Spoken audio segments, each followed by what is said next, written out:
بسم اللہ الرحمن الرحیم ربی اشرح لی صدری ویسر لی امری واحلل عقدۃ من لسانی یفقہوا قولی اللہم صلی علی محمد وعلی آل محمد کما صلیت علی ابراہیم وعلی آل ابراہیم انک حمید مجید اللہم بارک علی محمد وعلی آل محمد کما بارکت علی ابراہیم وعلی آل ابراہیم انک حمید مجید۔ الحمدللہ اللہ کی توفیق سے، محض اللہ کی توفیق سے آج ہم آغاز کرنے چاہ رہے ہیں ہمارے سیرہ کے لیکچر نمبر 20 کا آغاز کریں گے انشاءاللہ۔ اور آج ہم نبوت کے 10ویں سال میں داخل ہو رہے ہیں، یعنی اس کے بعد پھر 13 سال کی زندگی بچے گی۔ اب ان 10 سالوں میں ہم نے کیا کیا ہے اس کو تھوڑا سا ریوائز کر لیتے ہیں۔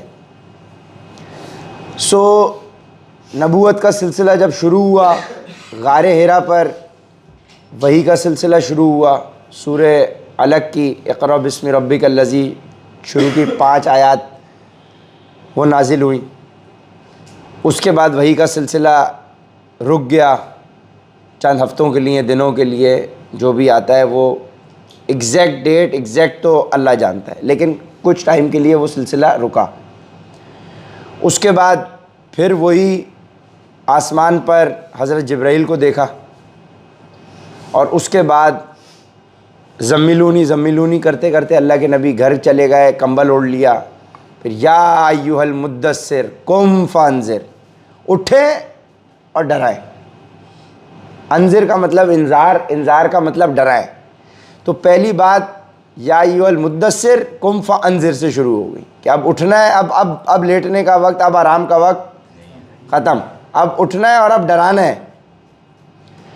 اب وہ ڈرانے کا جو سلسلہ اور بتانے کا اللہ کے میسج کا جو سلسلہ شروع ہوتا ہے، تو شروع کے 3-3.5 سال یہ ایک پرائیویٹ دعوت کا سلسلہ رہتا ہے۔ پرائیویٹ سے مراد کہ اب پبلسائز نہیں کیا ہے، پرائیویٹلی اپنے دوست احباب رشتہ داروں کے اندر آپ نے اس چیز کو بتایا ہے، پھیلایا ہے۔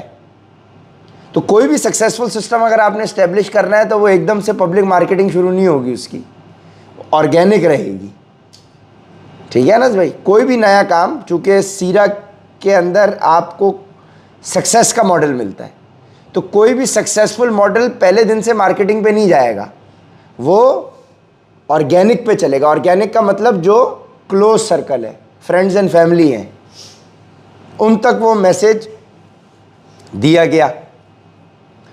اس کے بعد جب وہ پرائیویٹ فرینڈز اینڈ فیملی کے احاطے سے نکل کے باہر گیا، تو اس کا سلسلہ ہوا کہ اللہ کے نبی نے پہلے دعوت کری گھر پہ اپنے کھانے کی، اس میں بلا کے فرینڈز اینڈ فیملی کو دعوت دی، فیملی ممبرز کو، انہوں نے ریجیکٹ کیا۔ پھر وہ سلسلہ جب باہر نکلا تو پہاڑ پہ کھڑے ہو کے اللہ کے نبی نے ان کو بلایا اور سب کو فرمایا کہ آپ مجھے جانتے ہیں، صادق اور امین، اور وہ ساری چیزیں ہم اب جب اس کو پبلکسائز کیا ہے دعوت کو، تو اس کے بعد پھر تکالیف شروع ہو گئیں۔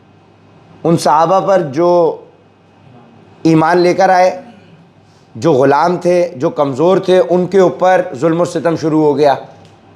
اللہ کے نبی کے اوپر بھی ظلم و ستم ڈیفرنٹ طریقے سے شروع ہو گیا، جو ہم ڈیٹیل میں کر چکے، کہ وہ ظلم و ستم اتنا بڑا کہ آپ کو 5ویں سال میں اجازت دینی پڑی چند صحابہ کو کہ آپ ہجرت کر جائیں۔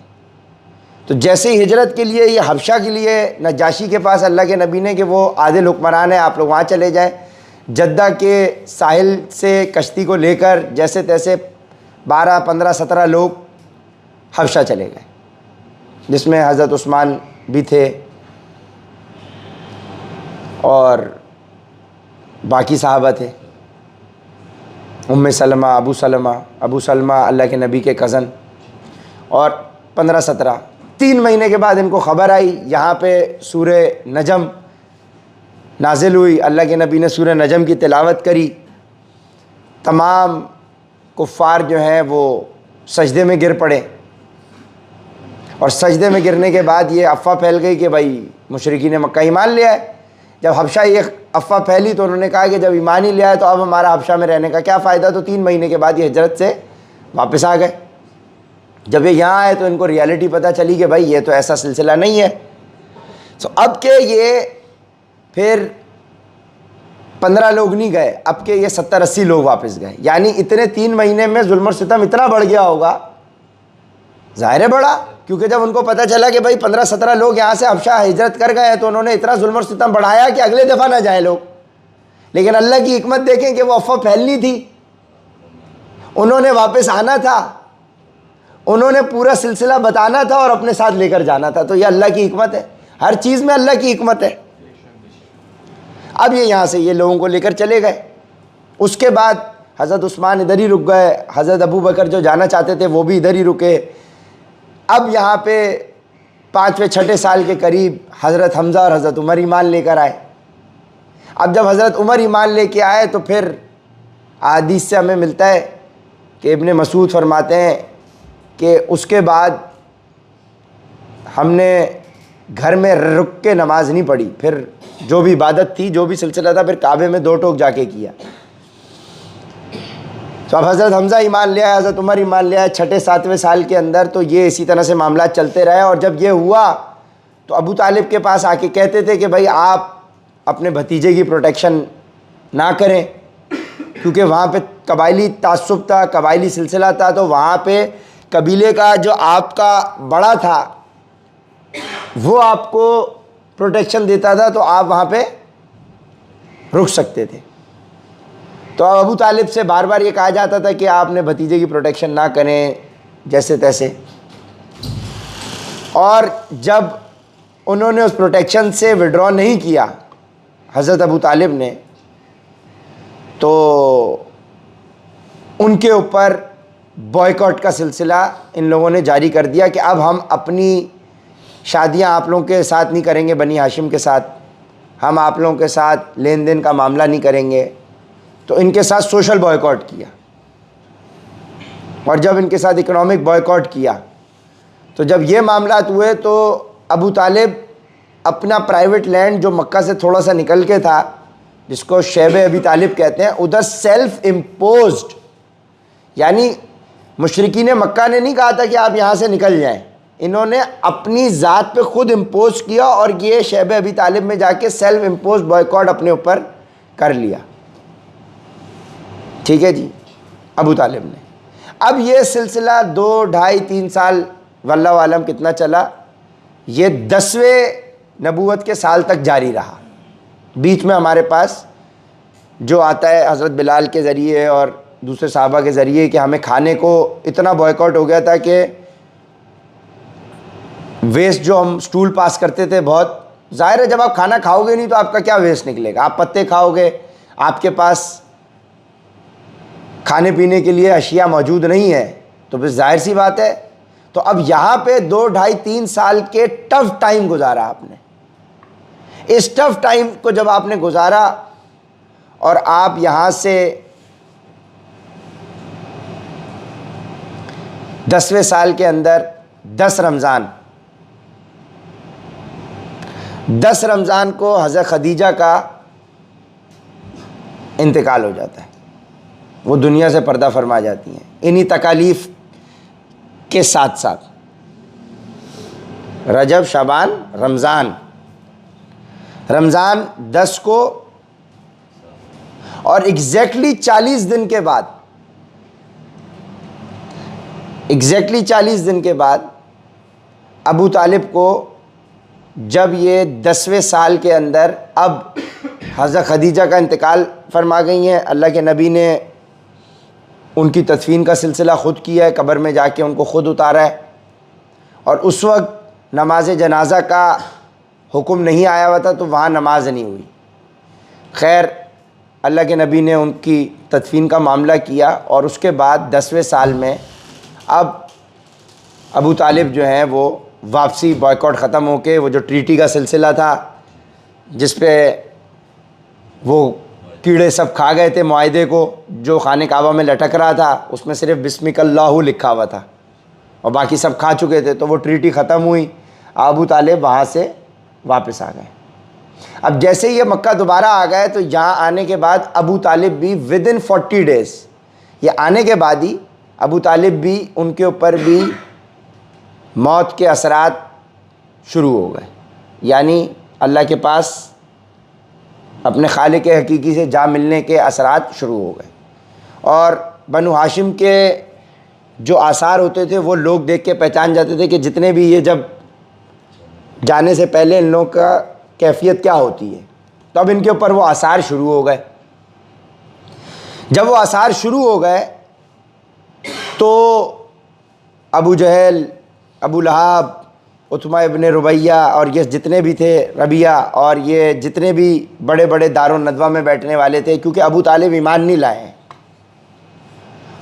اور یہ بنو ہاشم کے سردار ہیں، عبد المطلب کے بیٹے ہیں، 11 بیٹے ہیں، 11 میں سے 7 اللہ کے نبی کے نبوت سے پہلے انتقال کر چکے ہیں۔ ابو طالب بچے، ابو لہب، عباس اور حمزہ، یہ 4 حضرات باقی ہیں۔ عباس اور حمزہ، حضرت عباس حضرت حمزہ یہ ایمان لے کر آئے، یہ ایج میں چھوٹے تھے ابو لہب اور ابو طالب کے مقابلے میں۔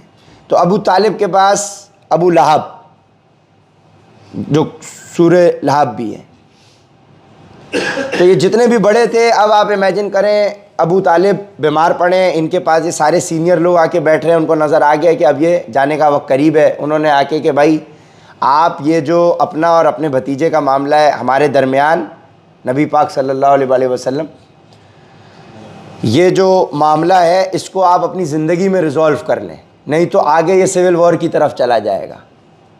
تو وہ پہلے بھی 10 سال سے لگے ہوئے ہیں کہ بھائی آپ دیکھیں دیکھیں دیکھیں، اب تو معاملات ایگزیکیوشن، کیونکہ پروٹیکشن کس نے دی ہوئی ہے؟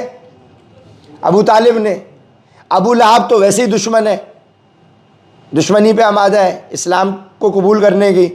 حضرت عباس اور حضرت حمزہ یہ اسلام لے آئے تو عبد المطلب کا ایک ہی بیٹا ابو لہب بچ جاتا ہے، جو کہ نیکسٹ ان لائن ہے، جس کو ساری سرداری ملے گی۔ اور جب بنو ہاشم کی سرداری ادھر ملے گی تو پروٹیکشن نبی کی ختم ہو جائے گی، پاسپورٹ جو ہے وہ ایک طریقے سے ڈسمس ہو جائے گا۔ جب وہ ڈسمس ہو جائے گا تو وہ چاہ رہے ہیں کہ بھائی کیوں؟ کیونکہ اللہ کے نبی کی اپنی پرسنالٹی بھی صادق اور امین ہے، اور ظاہر ایک پرسنالٹی ہے، کریڈیبلٹی ہے، تو وہ اس سول وار میں جانے سے پہلے آپ کو پتہ ہے انہوں نے کتنی پیشکش کر دی کہ آپ کو مال چاہیے آپ مال لے لیں، آپ کو سرداری چاہیے ہم سرداری دے دیتے ہیں، آپ کو عرب کی کسی شادی کا معاملہ ہے ہم وہ کر دیتے ہیں۔ انہوں نے تو ہر قسم کی آفر کری، ہم ایک دن آپ کا دین مان لیتے ہیں، ایک دن آپ ہمارا دین مان لیں، جس پہ سورہ کافرون نازل ہوئی، لکم دینکم ولی دین۔ مطلب انہوں نے ہر طریقے سے اپنی آفرز کی ہیں۔ اب ابو طالب کے بعد آخری وقت کے اوپر آ کے وہ پھر سے ایمفیسائز کر رہے ہیں کہ بھائی آپ یہ معاملہ ریزولو کر کے جائیں، یہ معاملہ ریزولو نہیں ہوگا، آگے ابو لہب ہے اور پھر یہ سول وار کی طرف معاملات چلے جائیں گے۔ یہ کیونکہ یہاں تو بات چینج نہیں ہو رہی نا، اللہ کے نبی تھوڑی پیچھے ہٹیں گے، وہاں تو وہ پرسسٹنس ہے، وہ ڈسپلن ہے، وہ کنسسٹنسی ہے، ظاہر ہے اللہ کا حکم ہے، یہ آپ کی اپنی چیز تھوڑی ہے کہ آپ آگے پیچھے اپنے حساب سے ایڈجسٹ کر لیں، تو اللہ کا حکم ہے، تو آپ یہ معاملہ ریزولو کریں۔ اب وہ کیا معاملہ ریزولو ہونا تھا؟ اب اللہ کے نبی کا ابو طالب کے پاس آنا، تو پھر بخاری شریف کے اندر یہ ابو طالب کے انتقال کا پورا واقعہ ڈیٹیل میں ملتا ہے، کہ جس میں اللہ کے نبی آتے ہیں ابو طالب سے کہتے ہیں کہ بھائی آپ ایک دفعہ لا الہ الا اللہ، ایک دفعہ کلمہ پڑھ دیں تاکہ میرے پاس اللہ کے حضور جسٹیفیکیشن ہو آپ کے لیے کچھ بارگیننگ کرنے کی، ایک دفعہ آپ کلمہ پڑھ دیں۔ اور ابو طالب کی وہ پرسنالٹی ہے جو کہ آتا ہے کہ یہ بت پرست نہیں تھے، آئیڈل ورشپنگ کو غلط سمجھتے تھے، ان کی اپنے جو شعر و شاعری اشعار تھے اس میں یہ چیز واضح موجود تھی، اور اپنے بھتیجے یعنی نبی پاک صلی اللہ علیہ وسلم کے اوپر ان کو بھروسہ پورا تھا۔ انہوں نے حضرت علی کو کہا تھا کہ تمہارے جو بھائی ہیں وہ حق پر ہیں، اور ان کو اتنا بھروسہ بھی تھا ابو طالب کو کہ انہوں نے بسمک اللہ، اللہ کے نبی کے اس وحی کے اوپر جو اللہ نے ان کو بھیجی تھی، جا کے اتنا بڑا سودا کر لیا تھا کہ وہ ٹریٹی کے اندر سب کچھ غائب ہے. یعنی اللہ کے نبی کی بات سچ ہے, اس پہ پورا ایمان تھا, پورا ایمان تھا, لیکن کلمہ نہیں پڑھا ہے, کلمہ نہیں پڑھا ہے. بخاری میں آتا ہے کہ اللہ کے نبی نے اینڈ تک ان کو کہا ہے. اور اس میں دیکھو دو آ رہا ہے, جس طرح سے امت دو طریقوں میں بٹی ہوئی ہے نا مختلف معاملات میں, تو دونوں آ رہا ہے, اور دونوں سائیڈ اپنی اپنی. ظاہر ہے کہ وہ سائیڈ یہ کتابیں نہیں مانتی, یہ سائیڈ وہ کتابیں نہیں مانتی, بہتر اللہ جانتا ہے. لیکن ہم دونوں آرا آپ کے سامنے ڈسکس کر دیں گے, ٹھیک ہے. کہ اب اللہ کے نبی نے فرمایا کہ آپ کلمہ پڑھ لیں, تو ابو طالب پڑھنا بھی چاہتے تھے, لیکن یہ جتنے بھی سراؤنڈنگ سینئرز تھے یہ سامنے کھڑے تھے, تو انہوں نے بولا اور اپنے طور سے کہ تم اپنے والد عبد المطلب کے دین سے ہٹ جاؤ گے, اب مرنے کا وقت قریب آیا تو تم ڈر گئے, اب تم اس طرف جا رہے ہو. قبائلی تعصب کا اور سارا مطلب وہی والی بات نا, ہم تو ڈوبے ہی ہیں, ڈوبے صنم تجھے بھی, بس وہی والی بات ہے. ایسا نہیں تھا. اور اللہ قرآن میں دیکھو کہہ رہا ہے کہ یہ آپ کو اپنے بیٹوں سے زیادہ سچا جانتے ہیں, لیکن out of ego and arrogance وہ آپ کو ایکسیپٹ نہیں کر رہے. ایسا نہیں تھا کہ یہ لوگ جانتے نہیں تھے. جب ابو جہل کے سامنے وہ جہنم کی آگ آ گئی, جس کو وہ دیکھ کے پیچھے ہٹ گیا تھا, جو ہم نے پچھلے واقعے میں پڑھا تھا, جب وہ اللہ کے نبی پہ کہہ رہا تھا کہ میں جو جا کے اپنا پاؤں نعوذ باللہ رکھوں گا, تو اشارے ان لوگوں کو وقتاً فوقتاً ملے. یہ جانتے تھے, پہچانتے تھے, لیکن out of ego and arrogance, جو ہماری جی سی ایف کا پارٹ ہے, ٹھیک ہے, آؤٹ آف ایگو اینڈ یہ ایکسیپٹ کر رہے تھے کہ ریالٹی ہے, لیکن آؤٹ آف ایگو ایکسیپٹ نہیں کر رہے تھے. حقائق مان چکے تھے. یار ابلیس کیا توحید پر نہیں ہے؟ ابلیس سے زیادہ توحید پہ کون ہے؟ ابلیس تو اللہ کو ایک مانتا ہے, اس کا مسئلہ اللہ کے ساتھ تو ہے ہی نہیں. ابلیس کا ایشو کیا ہے؟ یہ مجھ سے بہتر کیسے ہے, میں آگ سے بناؤں, میں سجدہ نہیں کروں گا. Ego and arrogance. تو وہی چیز اب یہاں پہ یہ سارے جتنے بھی سراؤنڈنگ ٹیم تھی, اس سے کیا پتہ چلتا ہے آپ کو کہ a man is known by the company he keeps. جو آپ کا سراؤنڈنگ سرکل ہے, جو انوائرمنٹ ہے, جو کل ہم نے پڑھا ہے, آپ کا ماحول ہے, وہ آپ اچھا کرنا بھی چاہتے ہو, لیکن وہ آپ کو. اور اللہ کی حکمت آپ دیکھیں, ابو طالب کی وہ رسپیکٹ بھی اسی لیے کرتے تھے کیونکہ ان کو پتا تھا کہ یہ اسلام نہیں لائے ہیں. اس کے باوجود وہ اپنے بھتیجے کی پروٹیکشن کر رہے تھے. اگر وہ اسلام لے آئے ہوتے تو یہ جانی دشمن بن گئے تھے. تو اب اللہ کی حکمت دیکھ, اللہ کا پلاننگ دیکھیں. اگر یہ اسلام لے آئے ہوتے تو یہ سارا قبیلے جو ہیں یہ تو ابو طالب کے بھی دشمن بن جاتے نا. اور سرداری سے ابو طالب کو ہاتھ دھونا پڑتا. کیوں؟ کیونکہ وہ اب اپنے سو کالڈ ان کے حساب سے وہ ابو طالب کے دین پر تو نہیں ہے کہنے کو. اور ابو لہب نیکسٹ ان کمانڈ ہو جاتے ہیں, کمانڈ ہو جاتا.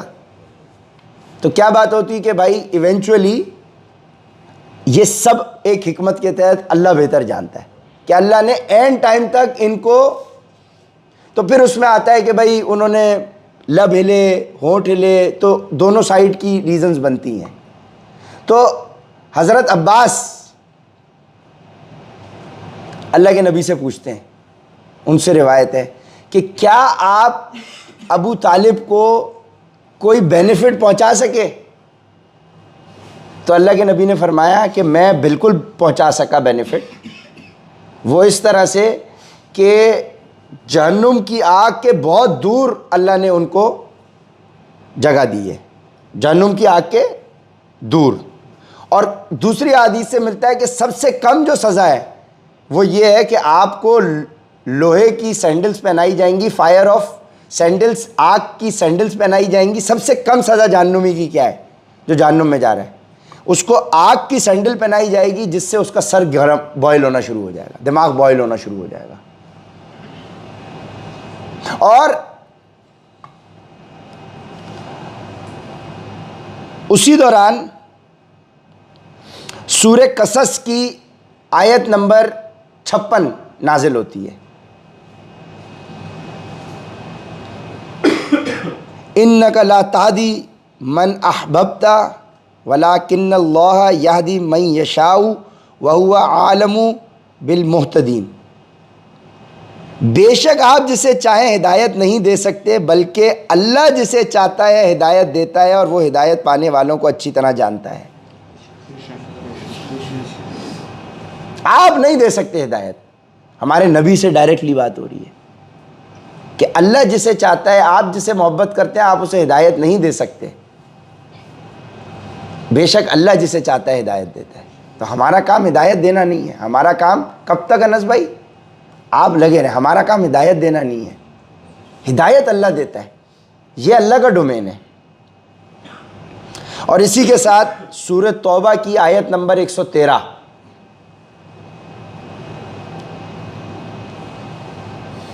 نبی اور ایمان والوں کے لیے یہ مناسب شایان شان نہیں کہ وہ مشرکوں کے لیے مغفرت کی دعا کریں، خواہ وہ رشتہ دار ہی کیوں نہ ہوں، جبکہ ان پر یہ واضح ہو چکا ہے کہ وہ دوزخی ہیں. تو اللہ کے نبی نے کہا کہ میں تب تک استغفار کی دعا کروں گا آپ کے لیے جب تک اللہ مجھے روک نہیں دیتا. تو پھر یہ آیات بھی نازل ہوئی کہ آپ ہدایت نہیں دے سکتے، اور آپ کی شایان شان نہیں کہ آپ مغفرت کی دعا کریں. اب ایک اینگل یہ والا ہے. پھر ایک اینگل آتا ہے کہ بھائی کیونکہ وہاں پہ یہ والا ایلیمنٹ ہوتا ہے کہ ابو طالب حضرت علی کے والد، تو بھائی وہ کیسے ایمان نہیں لائے. تو یہ ایک طریقے سے یہ بھی ایک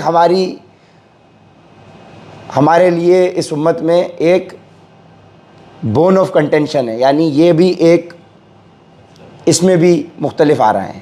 اسی لیے لا الہ الا اللہ محمد الرسول اللہ، ٹھیک ہے. لیکن اس کے پیچھے جو دلیل ہے ایک چھوٹی سی، وہ یہ ہے کہ حضرت علی کے والد اگر ایمان نہیں لاتے، یہ اس کے مقابلے میں بہت چھوٹی چیز ہے. حضرت ابراہیم کے والد بھی ایمان نہیں لائے، ٹھیک ہے. آپ جسے محبت کرتے ہیں آپ اسے ہدایت نہیں دے سکتے جس کو اللہ نہ چاہے. اللہ ہدایت دیتا ہے، ٹھیک ہے. تو پھر یہاں پہ ابو طالب کا انتقال ہو جاتا ہے، اور یہ خبر حضرت علی آ کے اللہ کے نبی کو دیتے ہیں کہ آپ کے چچا کا انتقال ہو چکا ہے. حضرت علی آ کے کہتے ہیں آپ کے انکل کا انتقال ہو چکا ہے، یعنی یہ نہیں میرے والد کا، کیونکہ حضرت علی کا پھر ایمان یہ ہے کہ ایمان نہیں لائے نا، آپ کے چچا کا انتقال ہو گیا ہے. تو اللہ کے نبی نے فرمایا کہ آپ جا کے تدفین کا معاملہ آپ خود کریں. تو اس سے یہ بھی پتہ چلا کہ بھائی آپ نان مسلم بھی بے شک کیوں نہ ہو، لیکن رشتہ داری کے ناطے آپ جا کے تدفین کے معاملات کریں گے. آپ باقی رسومات میں آپ شامل نہیں ہوں گے کہ وہ جو معاملات جو سارے سلسلے، لیکن آپ تدفین. تو پھر حضرت علی آئے، ان کے مٹی بھی لگی ہوئی تھی، انہوں نے تدفین کا اپنا سلسلہ کر دیا. پھر اللہ کے نبی نے استغفار، پھر یہ واللہ عالم یہ پھر اللہ نے آیات نازل فرمائی اس طرح سے. یہ کانٹیکسٹ ہے ان کا. حضرت خدیجہ کے اور ابو طالب کے انتقال 40 ڈیز میں ہو گیا، بیک ٹو بیک یہ دو واقعات ہو گئے شیب ابی طالب سے واپس آنے کے بعد 10ویں نبوی میں، یعنی 10ویں سال نبوت کے.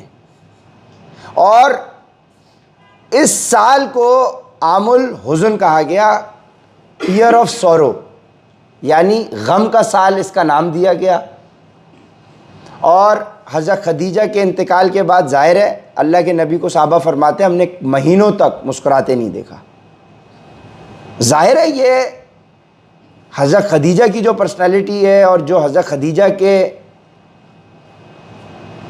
اللہ نے ان کو نعمتیں دی ہیں اور بخشی ہیں، اور جو ان کے معاملات ہیں، وہ پھر ہم ایک ڈیٹیل سیشن میں وہ بھی ڈسکس کریں گے. اور ہم نے وقتاً فوقتاً ڈسکس کیا ہے کہ حضرت خدیجہ نے نبی پاک صلی اللہ علیہ وآلہ وسلم کو کیسے سپورٹ کیا ہے، کہ ان کے لیے اللہ سلامتی بھیجتا تھا. ڈائریکٹ اللہ سلام بھیج رہا ہے حضرت جبرائیل کے ذریعے، کہ اللہ آپ پر سلامتی بھیجتا ہے. تو یہ کتنی بڑی پرسنالٹی ہیں. حضرت خدیجہ سے بڑی پرسنالٹی اس امت میں کوئی بھی نہیں ہے، کوئی بھی نہیں ہے. حضرت خدیجہ سے اوپر کی کوئی پرسنالٹی نہیں ہے، ٹھیک ہے. تو ہم نے تو جب یہ سیرہ پہلے ایک دفعہ سنی سمجھی تھی تو میں نے تو اسی نسبت سے اپنی بیٹی کا نام خدیجہ رکھا. اللہ پاک اس کو حضرت سی خدیجہ کی سیرہ پہ چلنے کی توفیق عطا فرمائے اسی نیت سے. اور اس کے بعد دوسری بیٹی کا نام ہم نے عائشہ رکھا, عائشہ, حضرت خدیجہ کے نام پر اور حضرت عائشہ رضی اللہ تعالیٰ عنہا کے نام پر. اللہ پاک دونوں بیٹیوں کا نصیب اچھا کرے اور ان کو حضرت خدیجہ اور حضرت عائشہ کی سیرہ سے محبت کرنے والا اور اس پہ چلنے کی توفیق عطا فرمائے. یہ چھوٹی پرسنالٹی تھوڑی ہے کہ اللہ جبرائیل کے ذریعے ایک نان نبی پرسنالٹی کو یہ کہے کہ اللہ سلام بھیج رہا ہے. یہ کوئی چھوٹی بات تو نہیں ہے. یہ آپ صرف امیجن ہی کر سکتے ہو, آپ اور ہم صرف امیجن کر سکتے ہیں.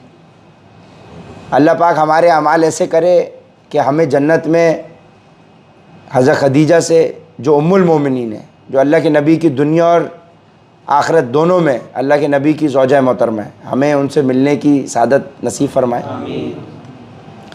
تو یہ 10ویں سال کا یہاں پہ یہ معاملات ہوئے, ودن 40 days یہ چیزیں ہوئیں. اور اس کے بعد جب یہ معاملات ہو گئے تو اب اس کے بعد نیکسٹ طائف کا سفر ہوگا. طائف کا سفر حضرت زید بن حارث اللہ کے نبی کے جو منہ بولے بیٹے ہیں ان کے ساتھ. تو اس طائف کے سفر کو انشاءاللہ ہم اگلے لیکچر میں یعنی لیکچر نمبر 21 میں ڈسکس کریں گے. اب آج کے اس سیشن سے ہمیں بہت ساری چیزیں پتہ چلتی ہیں. وہ پتہ یہ چلتی ہیں کہ جس طرح سے حضرت ابو طالب ایمان ان کو اللہ کے نبی کی بات, بھائی یہ بات کہ آپ سچے ہیں, حضرت علی کو کہنا کہ آپ اپنے کزن کے ساتھ یعنی نبی پاک صلی اللہ علیہ وسلم کی بات مانیں, اور اس ٹریٹی کو اور اللہ کے نبی کو مشرکین مکہ سے ڈیفینڈ کرنا, اس بات کی علامت ہے کہ وہ اللہ کے نبی پر ایمان رکھتے تھے. لیکن اسلام کا تعلق صرف ایمان رکھنے سے نہیں ہے. لا الہ الا اللہ محمد الرسول اللہ کہہ کے اشہد ان لا الہ الا اللہ و اشہد ان محمد الرسول اللہ کہنا بھی ہے, اور پھر صرف کہنا بھی نہیں ہے, عمل بھی کرنا ہے. صرف ماننا سچائی ہے یہ کافی نہیں ہوگا. یہ بات مان لینا کہ اللہ حق ہے, سچ ہے, قرآن ہے, حق ہے, سچ ہے, جو لکھا ہوا ہے سچ ہے, ماننا کافی نہیں ہوگا. ماننے کو تو ابو طالب نے بھی مان لیا تھا کہ یہ سچ ہے, بات عمل کی ہے, بات عمل کی ہے. تو عمل میں بھی ہمارے آنا چاہیے. تو اللہ پاک ہمیں سننے سے زیادہ عمل کی توفیق عطا فرمائے کہ ہم جو چیز سن رہے ہیں. اب یہ سیرہ سننے کا مقصد یہ تھوڑی ہے کہ آپ نے کہانی سمجھ کے اس کو آدھا پونا گھنٹہ یار ٹھیک ہے کمپنی کا پروٹوکول ہے بھائی پڑھنا ہے تو بھائی چلو سننے بیٹھے. نہیں, اس کا مقصد کیا ہے کہ اس کو سن کے ہم اپنی زندگی میں اپلائی کیسے کر سکتے ہیں, ہم اس کو اپلائی کیسے کر سکتے ہیں. کہ ہمیں یہ پتہ ہونا چاہیے کہ صرف سچ مان لینا کافی نہیں ہے, ہمیں اس پہ عمل پیرا بھی ہونا ہے. اور پھر بے شک اللہ تعالیٰ وحدہ لا شریک ہے, غفور الرحیم ہے. وہ اللہ کے معاملات ہیں, اللہ کس کے ساتھ کیا معاملہ کرتا ہے اس میں ہمارا تو کوئی ڈومین ہی نہیں ہے. اللہ کس کو جنت میں لے کر جائے, کس کو دوزخ میں لے کر جائے, اعمال کو سب اللہ 0 سے ملٹیپلائی کر دے اور آپ کو دوزخ میں ڈال دے, اور کسی کو فحاشہ کو اللہ جب ایک فحاشہ کو کتے کو پانی پلانے پر جنت کی ٹکٹ مل سکتی ہے, تو پھر اللہ ابو طالب کے ساتھ کیا معاملات کرے. یہاں تو پھر انہوں نے نبی پاک صلی اللہ علیہ وسلم کی 10 سال, لیکن یہ اسٹیبلش اس لیے کیا جا رہا ہے کہ آپ کو یہ بھی پتا ہو کہ بھائی وہ کلمہ ادا کر کے اس سسٹم میں داخل ہونے کی بھی امپورٹنس کتنی ہے. صرف دل میں آپ اچھا جان لیں اور آپ رسپیکٹ بھی کریں. تو آپ دیکھیں آج کتنے نان مسلمز ہیں امریکہ میں, کینیڈا میں, برطانیہ میں, جو غزہ کے لیے نہیں نکلے ہوئے, جو غلط نہیں سمجھتے اس کو, اپنی حکومت کے خلاف نکلے ہوئے. لیکن کیا ان کا یہ غزہ کے مسلمانوں کو صحیح ماننا وہ اسلام میں تو نہیں داخل ہوئے نا. اسلام میں داخل ہونے کا مطلب ہے زبان سے کلمہ ادا بھی ہوگا اور عمل بھی ہوگا. لیکن زبان سے تو لازمی کرنا ہی کرنا ہے. زبان وہ آپ کی چابی ہے کہ جس سے آپ اسلام میں داخل ہو گئے. اب آپ کا عمل آپ کو مسلمان سے مومن کی معراج طے کرائے گا. مسلم تو آپ ہو گئے کلمہ پڑھ کے. کلمے کا تعلق آپ کی زبان سے آپ نے ادا کر دیا, لا الہ الا اللہ محمد رسول اللہ, میں آپ ہم سب مسلمان ہو گئے. ہمارے شناختی کارڈ پہ بھی مسلمان لکھا ہوا ہے, سب کچھ ہو گیا. لیکن اللہ اے مسلم کا ذکر اور اے ایمان والوں کا ذکر. ابھی تم اسلام لائے ہو, ایمان نہیں لائے. وہ جو ہم نے پیچھے پڑھا تھا کہ آپ کہتے ہیں کہ آپ اسلام, ابھی تو تم اسلام لائے ہو, ایمان تمہارے دلوں میں داخل نہیں ہوا. تو بیسیکلی یہ پہلا سٹیپ ہے کلمہ. کلمہ پڑھ کے آپ نے سٹیپ ادا کرنا ہے. اس کے بعد آپ ظاہر ہے جب قرآن سے جڑو گے, سیرہ سے جڑو گے, اپنے عمل میں اس کو لانے کی کوشش کرو گے, ایفرٹ کرو گے, جد و جہد کرو گے, اب یہ وہ سفر طے ہوگا اسلام سے ایمان کا.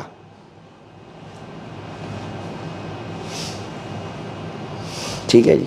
تو اللہ پاک ہماری غلطیوں کو درگزر فرمائے. چاہتے نہ چاہتے ہوئے اگر کوئی ہمارے منہ سے کوئی ایسی غلط بات نکل گئی ہو تو اللہ پاک اس سے معاف فرمائے اور نیک کاموں کا اجر عطا فرمائے. برائیاں ہماری دھو دے, ہمارے دلوں کو پاک کرنے کی ہمیں توفیق عطا فرمائے. کیوں؟ کیونکہ جس کا دل پاک ہے وہی فٹ ہے. یہ ہے پاک فٹ کہ جس کا دل پاک ہے, جس کا تزکیہ نفس ہوا ہوا ہے قرآن اور سیرہ کے ذریعے, وہی فٹ ہے. سو اللہ پاک ہمیں پاک فٹ ہونے کی توفیق عطا فرمائے, اچھا مسلمان ہونے کی توفیق عطا فرمائے. وآخر دعوانا الحمد للہ رب العالمین.